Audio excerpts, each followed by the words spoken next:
Another special episode here on Growth Think Tank. I can't wait to share with you what I've planned for you today because this is a celebration of 700 episodes. Well, 699 episodes before this, but you get the point.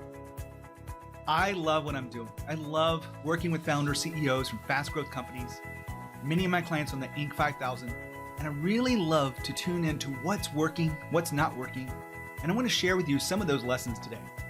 This is the not so obvious lessons from the leaders of the Inc. 5000.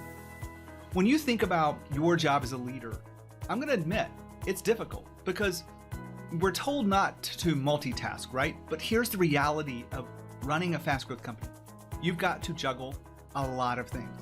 There's so many strategies, there's so many people, there's so many things you have to pay attention to, put energy into, that it can be overwhelming. And I totally get it. I was there too. My company grew really fast and I wasn't prepared to lead and create a culture that really, went beyond just my leadership. And all of the lessons that I've learned through doing this podcast, by working with people that are on the front lines, those leaders in the trenches, is exactly what I'm sharing with you today. So we're going to go through these 7 not so obvious lessons to help you really move forward as a leader.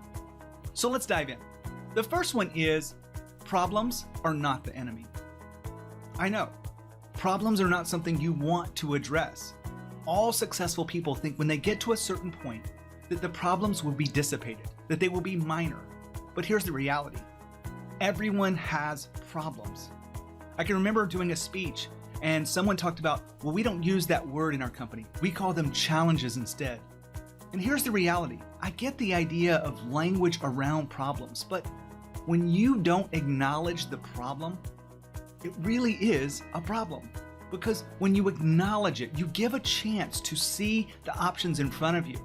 You give a chance to really figure out what needs to happen in order to address the problem. But when you don't acknowledge the problem, you don't really understand it, you don't take the time to go deep into it and see what's causing the problem, you're missing an opportunity to address something in your business. I can remember one of my clients said, okay, we've grown really fast lately, but the one thing I'm concerned with is my sales team. I said, great. What's really going on here? Well, he talked about the problem, and by acknowledging the problem, we were able to look at the options in front of him and be able to create a strategy or a plan of attack to make sure that this is minimized and it really is addressed. And in fact, we're going to spend the entire year this year focusing on how to improve that sales team performance to match the production team or the operations team of the business. And when he gets that done, he will realize that the company is at a totally different level than it is today. Problems are not the enemy. In fact, problems are just feedback along the journey of your success, along the journey of your greatness. And I share this with you because many leaders that I talk to don't want to acknowledge their problems. I talk to them on the phone, I talk to them on Zoom chats, and they're like, everything's great. Guess what? Everything's not great. There's something in your life that's not the way you want it to be. Maybe it's in your business, fine. Maybe it's in your health. Maybe you're not really at the weight you want to be. Maybe you don't have the energy you want to. Maybe it's in your relationships. No matter what it is, problems are not the enemy. You want to acknowledge those problems so that you can move forward. Number 2 out of 7, employees first. Yep, I said it, employees first. As a leader, the most important thing when you're scaling your company is to make sure your employees feel like they're first. I know you probably think it's customers. Many people do. And I talk to a lot of very successful people who will adamantly believe that it's got to be customers first. But here's the thing. When leaders put customers first, there's just a small twinge that the employees don't matter as much. But what really happens is leaders tend to put customers first. They tend to put revenues first, profits first, metrics first, and employees are left behind. So why do I say that employees first is the right way for leadership? Well, I've had hundreds of interviews with these Inc. 5000 founders and CEOs, and I do this impossible question. That question is, as a leader of a fast growth company, what's more important, your customers or your employees? And 94% of the time, they will say it's employees. And I ask them why. And they very clearly articulate, because my job is to make sure they're doing their best, they're playing at the most optimal level. If we're going to scale fast, I want my employees to feel engaged, to feel a sense of ownership about what we're doing. And when I make them feel like they're first, they will put the customers first, because the company has to put the customer first. The company has to drive results, drive value in the marketplace. Whatever the reason is, whatever you sell. Most of my clients sell services, and it's very true with services, but it's also true with products. If you want repeat buyers, you want loyalty, you want to make sure the whole company is putting the customer first. But in order to get there, what I truly believe is that employees are first in the leader's mind, meaning they are developing, they are growing, they are aligned on a mission and vision. There's a sense of transparency and inclusion, and they feel empowered to move forward. I could go on and on about this, but I'm going to put a link inside the show notes so that you can go to some resources about an article I wrote for Inc. magazine. That link, short article, but it will tell you exactly what the core elements of employee first are and why it's so important. Number 3 in the not so obvious lessons from the Inc. 5000. This one is very, very important, and it really is often overlooked. Number 3 is time to think. A lot of successful leaders believe they have to schedule their calendar so that there's no breaks, that there's really just one meeting after another. And maybe you have a little bit of break, maybe for a bio break, but are you intentional about time to think? Here's some of the problems that 2020 has caused. One is commutes. If they are there, they're faster. And if you're still working remotely, there's no commutes, there's no boundaries. And so there's really not that much time for you to think, even subconsciously, to really just let your mind wander about some of the things that you're facing, looking around the corner, looking at the future. And that is a big problem. The second part behind this, and I've had a number of people talk about this, is they miss airports. As much as we all hate traveling and all the time that we waste by sitting in airports and waiting, sitting on airplanes, it really has been something that people miss, because that has been a time where they think. They think about the people, the organizations, what's missing, what's next. And when you don't have those spaces, you have to intentionally put that in your schedule. You have to make time to walk. One of the things I really love to do is to go for a walk by myself without my cell phone. I know, I said it. Without my cell phone, why would I do that? Well, I go for a walk so that I can be with my thoughts. I can think about my thinking. I can think about what's next. I can think about where I'm missing the opportunity to show up. I can go back to number 1 and think about my problems. When you have time to think, you give your mind a chance to breathe about what's really going on in the company. But when you overschedule yourself, when you overcommit, you miss that space, and it is dangerous, absolutely dangerous. I've enjoyed going on walks with my wife daily. I'm doing this thing called 75 Hard. If you haven't heard it, take a look at it. It really requires me to work out twice a day, but I'm working out one of those with my wife most of the time, and we're walking. No cell phones, just chatting, talking about the future, talking about the business and what's going on in our lives. It's very important to intentionally schedule time to think. Number 4 in the not so obvious lessons from leaders of the Inc. 5000 is this. Listening is a superpower. I know you think you listen well enough, but here's the thing. I do a lot of these leadership 360 feedback, where I get feedback from direct reports of CEOs of fast growth companies. And the number one thing that comes back every time is they don't feel heard. They don't feel like you're listening. They feel like maybe you're somewhere else. Your mind is racing. And they understand that you've got so much going on your plate, and they have empathy for that. But they also want to feel heard. And here's the thing about communication. A lot of people think it's about word choice or even the tone of voice. But what about your listening? Most people listen to respond. But are you truly listening so that you can understand and connect with that person? This is a different level of listening. Active listening is really listening for what's not being said, looking at the body language, getting a feeling from this, and having a conversation about that. Maybe that leads you down a path of, what are you really afraid of here? What's really going on?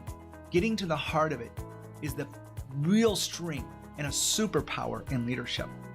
And here's the thing, it's absolutely free. You can listen, and it costs you nothing. It costs them nothing. And in fact, it will probably give you a better connection. Their work will be a lot more committed because they understand that you have listened to them. And you will be perceived as a more effective leader just by listening.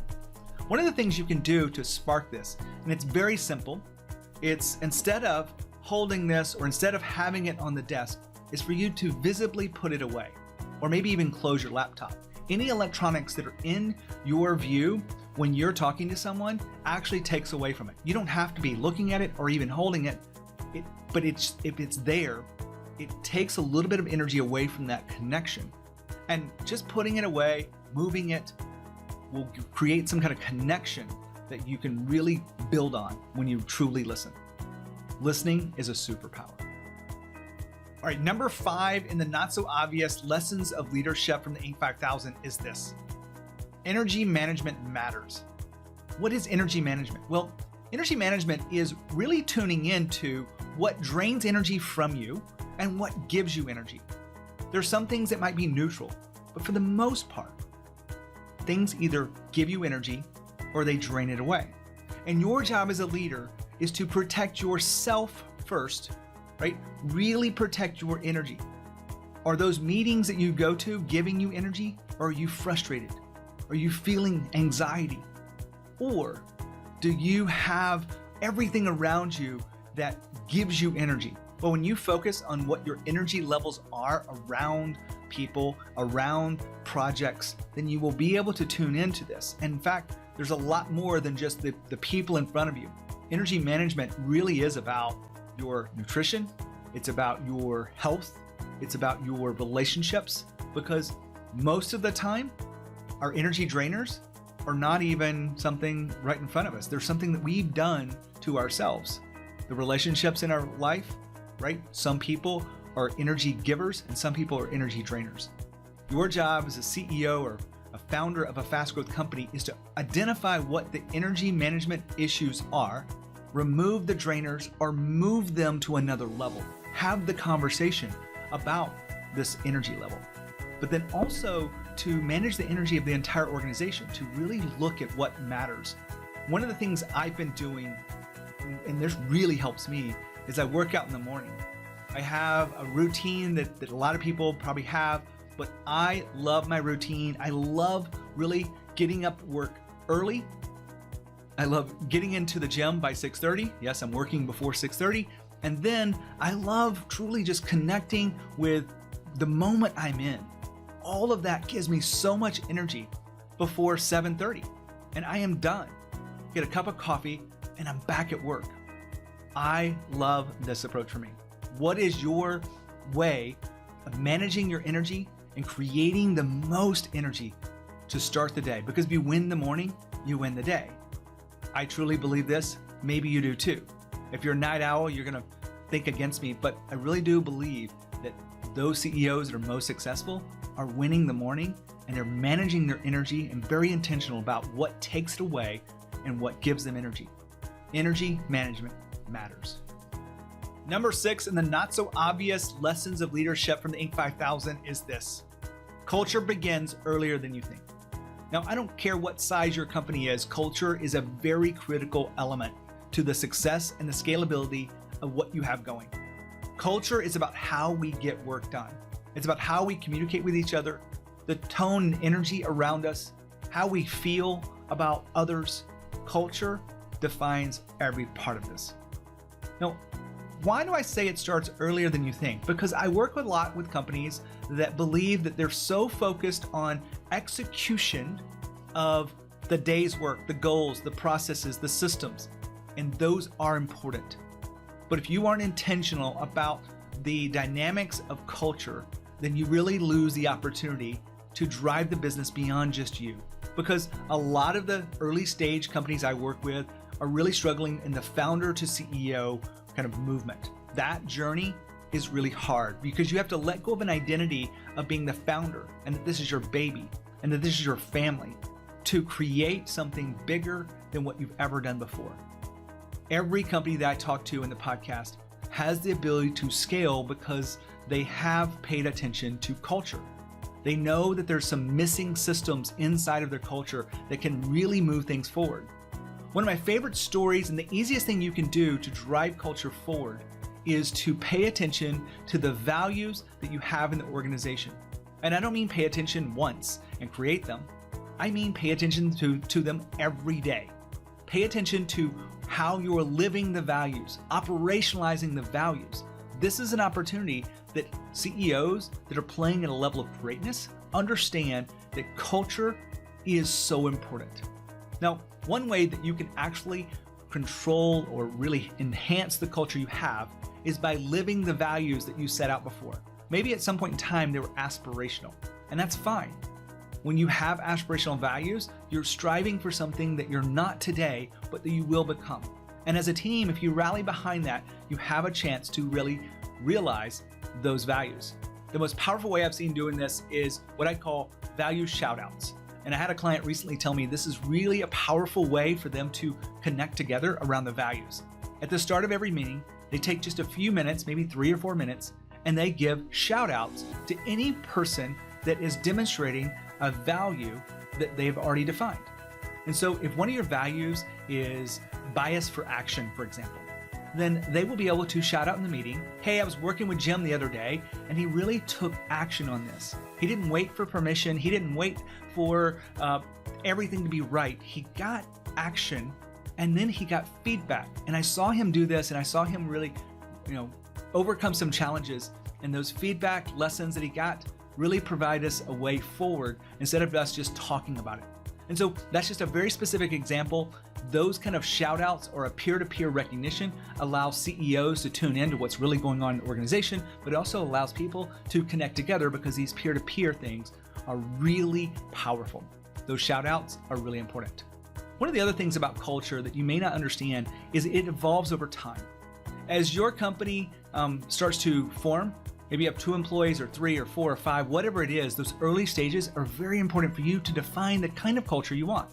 But realize that it changes when you get to 10. It changes again when you get to 25. It changes again when you get to 100. It changes again when you get to 250.